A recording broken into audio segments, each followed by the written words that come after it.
Assalamualaikum warahmatullahi wabarakatuh. Perkenalkan, nama saya Tafsila Putri dari kelas 2B Prodi 3 Akuntansi dengan nomor NIM 2101072030. Nah, baiklah, jadi pada kali ini kita akan membahas tentang penghimpunan dan penyaluran dana bank syariah. Jadi langsung saja kita kepada materi pembahasan. Jadi yang akan kita bahas pada kali ini itu terdiri dari beberapa poin. Jadi untuk penghimpunan dana terdiri atas prinsip wadiah, jenis-jenis wadiah, lalu ada prinsip mudharabah dan juga jenis-jenis dari mudharabah. Lalu untuk penyaluran dana, prinsip jual beli atau bai, lalu ada prinsip sewa atau ijarah, serta ada prinsip bagi hasil atau syirkah. Jadi biasanya kita masuk ke penghimpunan dana. Jadi yang pertama itu ada prinsip wadiah.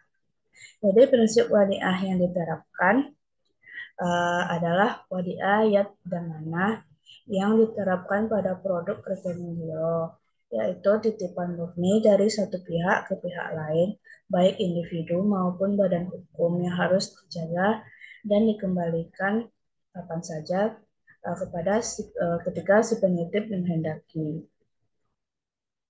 Lalu ada ketentuan umum dari prinsip wadiah. Jadi yang pertama itu adalah bersifat simpanan.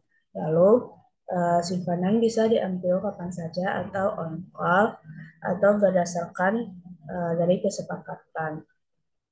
Lalu tidak ada imbalan yang diisyaratkan kecuali dalam bentuk pemberian atau ataya yang bersifat sukarela dari pihak bank.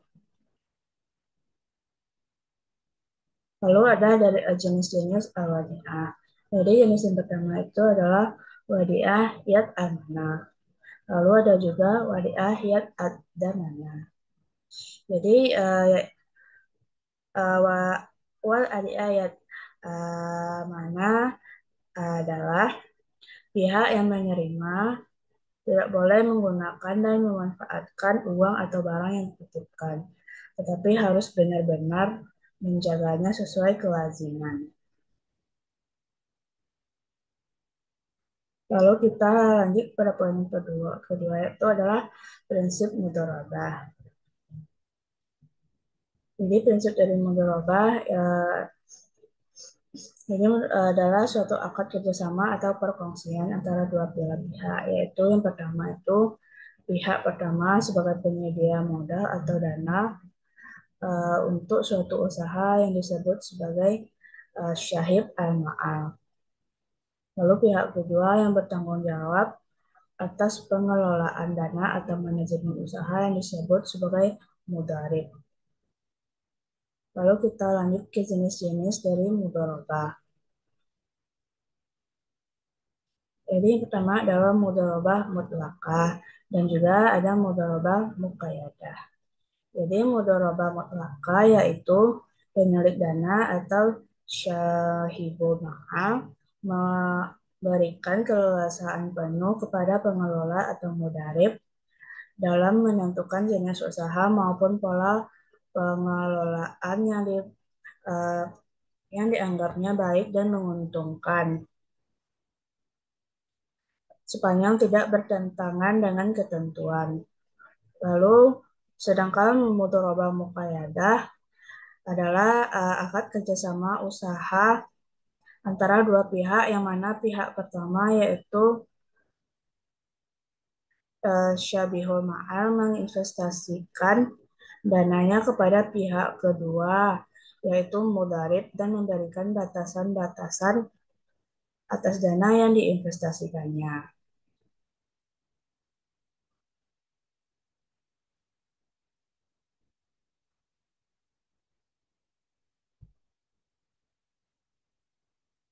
Lalu selanjutnya kita masuk kepada ketentuan umum dari mudharabah mutlaqah. Jadi yang pertama, bank wajib memberitahukan kepada pemilik mengenai nisbah dan tata cara. Yang kedua, bank wajib memberikan buku tabungan sebagai bukti penyimpanan. Lalu untuk yang ketiga, tabungan mudharabah dapat diambil setiap saat penabung, dapat diambil setiap saat oleh penabung. Lalu deposito modal laba hanya dapat dicairkan sesuai dengan jangka waktu yang telah disepakati.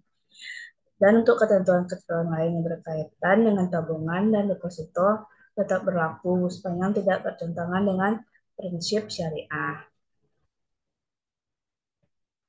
Lalu ada karakteristik mutolabah muqayyadah. Jadi yang pertama, pemilik dana wajib menetapkan syarat-syarat tertentu yang harus diikuti oleh bank.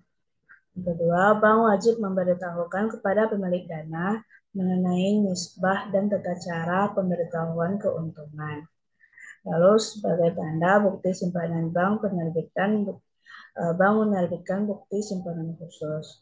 Lalu yang terakhir yaitu bank wajib memberikan sertifikat atau tanda penyimpanan atau bilet deposito pada deposan.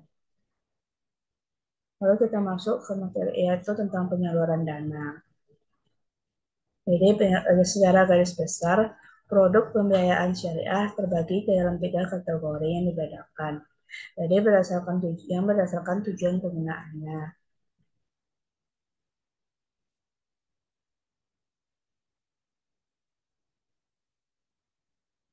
Ya, jadi yang pertama itu adalah prinsip jual beli atau BAI. Jadi prinsip jual beli dilaksanakan sehubungan dengan adanya perpindahan kepemilikan barang atau benda atau transfer of property. Jadi BAI al-mudharabah jual beli dengan harga asal ditambah keuntungan yang disepakati antara pihak bank dengan nasabah. Dalam hal ini bank menyebutkan harga barang kepada nasabah yang kemudian bank memberikan laba dalam jumlah tertentu sesuai dengan kesepakatan. Lalu selanjutnya itu ada prinsip sewa atau ijarah. Jadi ijarah pada dasarnya dapat diartikan sebagai sebuah akad atau perjanjian sewa menyewa barang yang dilakukan antara dua pihak dengan maksud untuk memperoleh manfaat. Jadi dalam hal ini, ketika akad sudah disepakati, pihak penyewa akan memiliki hak atas manfaat. Lalu yang terakhir itu adalah prinsip bagi hasil atau syirkah. Jadi dalam prinsip bagi hasil didasari prinsip at-tawa'un, yaitu saling membantu dan saling bekerja sama di antara anggota masyarakat untuk kebaikan dan prinsip menghindari al-ikhtinas, yaitu menahan uang atau dana dan membiarkannya menganggur yang tidak berputar dalam transaksi yang bermanfaat bagi masyarakat umum. Nah, jadi baiklah, itu yang dapat saya sampaikan tentang materi kali ini. Atas kesalahan saya mohon maaf. Wassalamualaikum warahmatullahi wabarakatuh.